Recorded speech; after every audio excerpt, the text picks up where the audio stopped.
Kilo कोटू, 1 kilo सिंघाड़ा आटा, सेंधा नमक, व्रत के चावल, साबूदाना 2 किलो ही कर दो। और ये चिप्स व्रत के हैं क्या? हाँ बहन जी, ये आगे सारा माल व्रत के लिए ही है। तो ये व्रत की नमकीन, चिप्स, पापड़ ये सब भी 5-5 पैकेट कर ही दो। अरे गायत्री, तू कुछ खरीद नहीं रही? तूने भी तो नवरात्रि व्रत रखे है ना?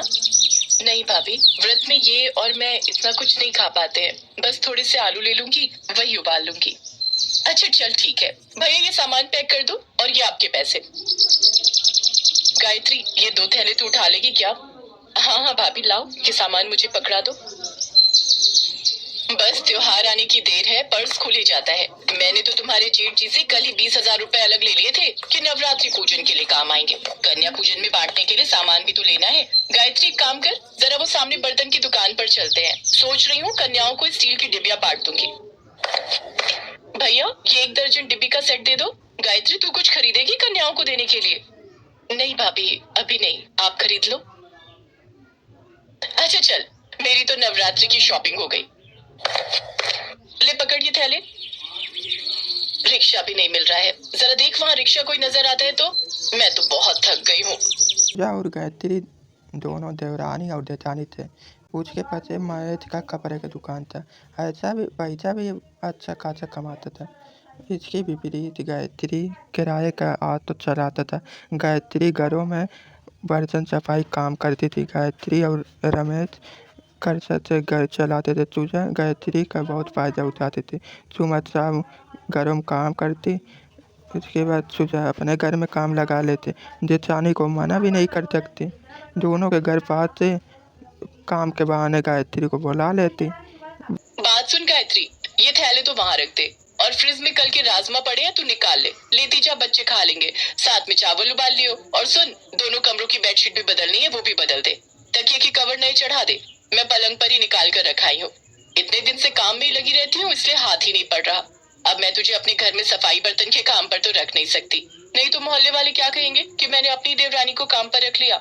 इसलिए मुझे भी दूसरी काम वालियों को काम पर रखना पड़ता है, वरना मैं तो तुझे अच्छी पगार दे देती। अरे मैं तो भूल ही गई, बच्चे स्कूल से आने वाले होंगे। सुन, फ्रिज में अनार पड़े हैं, वो छील दे। बच्चे जूस मांग रहे थे, उन्हें निकाल कर दे दूंगी। कुछ दिन के बाद नवरात्रि शुरू हो गया। सुजा और गायत्री अब दोनों ने अपने अपने घरों में नव दुर्गा का पूजा किया। गाय और उधर सुजा अलग अलग पकवान बनाती। गायत्री अपने घर में और रमेश के लिए थोड़ा बहुत जो खाने का बचा माँ दुर्गा को भोग लगाती। मैं सोच रही थी कि कल तुम जब शाम को आओगे, थोड़ा कन्या पूजन का सामान खरीद लाना। ठीक है गायत्री, मैं लेता आऊंगा। अगले दिन रमेश ने जो पैसे कमाए उसमें से ऑटो का किराया दे दिया। बाकी उसके पास से कुछ भी उनसे वह कन्याकुमारी के लिए सामान लिया और ऑटो के पीछे रख के चला गया। और तभी 2 लड़के आए उसके पास। दोनों लड़कों को अपने ऑटो में बैठाया और बहुत दूर तक के आके दोनों लड़के उतर गए। रमेश घर आया, जैसे ही देखा पीछे उसके सामान थैले का गायब थी। रमेश ने समझ गया 2 लड़के ऑटो में आके बैठे थे, वह सामान लेके चले गए। नहीं कर सकता। गायत्री भी परेशान थी, कैसे कन्या पूजक सामान खरीदेंगे। गायत्री के पास 2 तोड़े बचे पैसे थे, उन्हें कुछ पैसों को मिलाकर कन्या पूजा के लिए सामान लाई। माँ दुर्गा को भोग लगाया और कन्याओं को बुलाने के लिए चल पड़ी। तरह ने आवाज लगाई, गायत्री जरा मेरी मदद कर दे, कंजके आ गई हैं। मैं बैठा लूं, उसके बाद तू उन्हें ले जाना। ठीक है भाभी, मैं आती हूँ। सुनो जी, 9 कन्याओं से ऊपर एक भी कन्या मत बुलाना, बाकी सबको वापस भेज दो। चलो बच्चों जाओ, 9 कन्याएं पूरी हो गई हैं। वैसे भी 12 डिब्बियां लाई थी, 9 बांट दूंगी, 3 डिब्बी घर में रख लूंगी। अरे गायत्री, तेरे दोनों बच्चों के लिए तो कंजक बची ही नहीं। कोई बात नहीं भाभी, मैंने घर में भी प्रसाद बनाया हुआ है। यहाँ कंजकों को पूरा हो गया, ये बहुत अच्छी बात है। अच्छा मैं बच्चों को ले जाऊँ, ये भी इंतजार कर रहे होंगे, इन्हें भी काम पर जाना है। ये सारी कन्याएं ले जाएगी? इतना प्रसाद भी बनाया है तूने? कोई नहीं भाभी, माँ दुर्गा के आशीर्वाद से जितना बनाया है उतना पूरा हो जाएगा। पर कन्याओं का खाली हाथ लौटना सही नहीं। घर में आई कन्याओं को भले ही थोड़ा प्रसाद दे दो, पर उन्हें ऐसे नहीं मोड़ सकती। चल तेरी मर्जी, तेरे जेठ जी बुला रहे हैं, मैं उन्हें प्रसाद दे दूं। चलो बच्चों, अब तुम मेरे घर चलो। चलो बच्चों, अब तुम मेरे घर चलो। सोनू, राधिका, सब बच्चों को घर के अंदर लेकर चलो। गायत्री, इतना प्रसाद पूरा हो जाएगा, कन्याएं बहुत सारी आ गई हैं।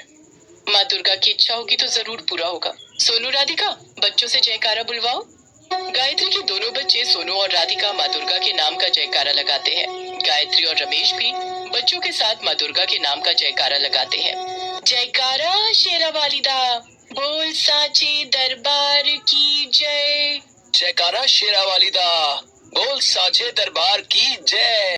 प्रसाद निकालने लगती है, तभी कुछ साधु संत द्वार पे आ जाते हैं। तब बेटी, दुर्गा अष्टमी का दिन है, साधु बाबा को माँ दुर्गा का प्रसाद दो। अब गायत्री, द्वार पर साधु संत महात्मा आए हैं, कन्याओं के लिए भी प्रसाद निकालना है। अब सब कैसे होगा?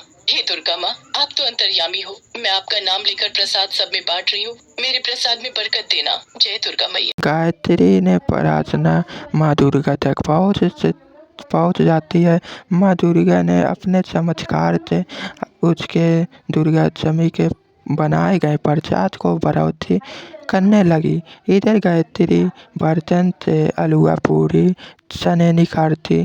उधर माँ दुर्गा, गायत्री और महेश ने कन्या पूजा किया और साधु संतों ने भरपेट भोजन किया। हे दुर्गा माँ, मैं जानती हूँ ये सब आपके ही आशीर्वाद का फल है। आपके चमत्कार से मेरे बर्तन खाली ही नहीं हुए, प्रसाद से भरे रहे। सुनो जी, माँ दुर्गा की शक्ति अपार है। देखो, बर्तनों में अभी भी प्रसाद बाकी है।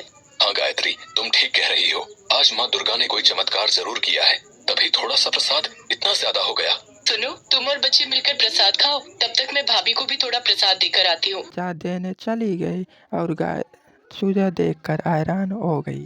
गायत्री, तेरा थोड़ा सा प्रसाद इतना हो गया कि तुम मुझे भी देने आ गई। ये तो बहुत चौंकाने वाली बात है। मैंने तो इतना ढेर सारा प्रसाद बनाया, फिर भी हम घर के लोगों को ही पूरा नहीं पड़ा। कुछ लोग प्रसाद मांगने आए तो मैंने उन्हें खाली हाथ ही लौटा दिया। तेरा थोड़ा सा प्रसाद कैसे पूरा हो गया? हाँ भाभी, सब माँ दुर्गा की कृपा से ही हुआ है। अच्छा, मैं चलती हूँ, आप सब ये प्रसाद खा लेना। भगवान तो प्रेम के भूखे होते हैं। जो भी भक्त प्रेम से श्रद्धा से भगवान के नाम का पूजा करता है, भगवान उस भक्त से बहुत प्रसन्न होते हैं। कहते हैं माँ दुर्गा अपने भक्तों को कभी भी निराश नहीं करती। यदि उनकी पूजा सच्चे मन से की जाए तो वह अपने भक्तों सारे कष्ट दूर कर देती हैं और अपने भक्तों के घर धन दान और श्रद्धा की वर्षा करती हैं।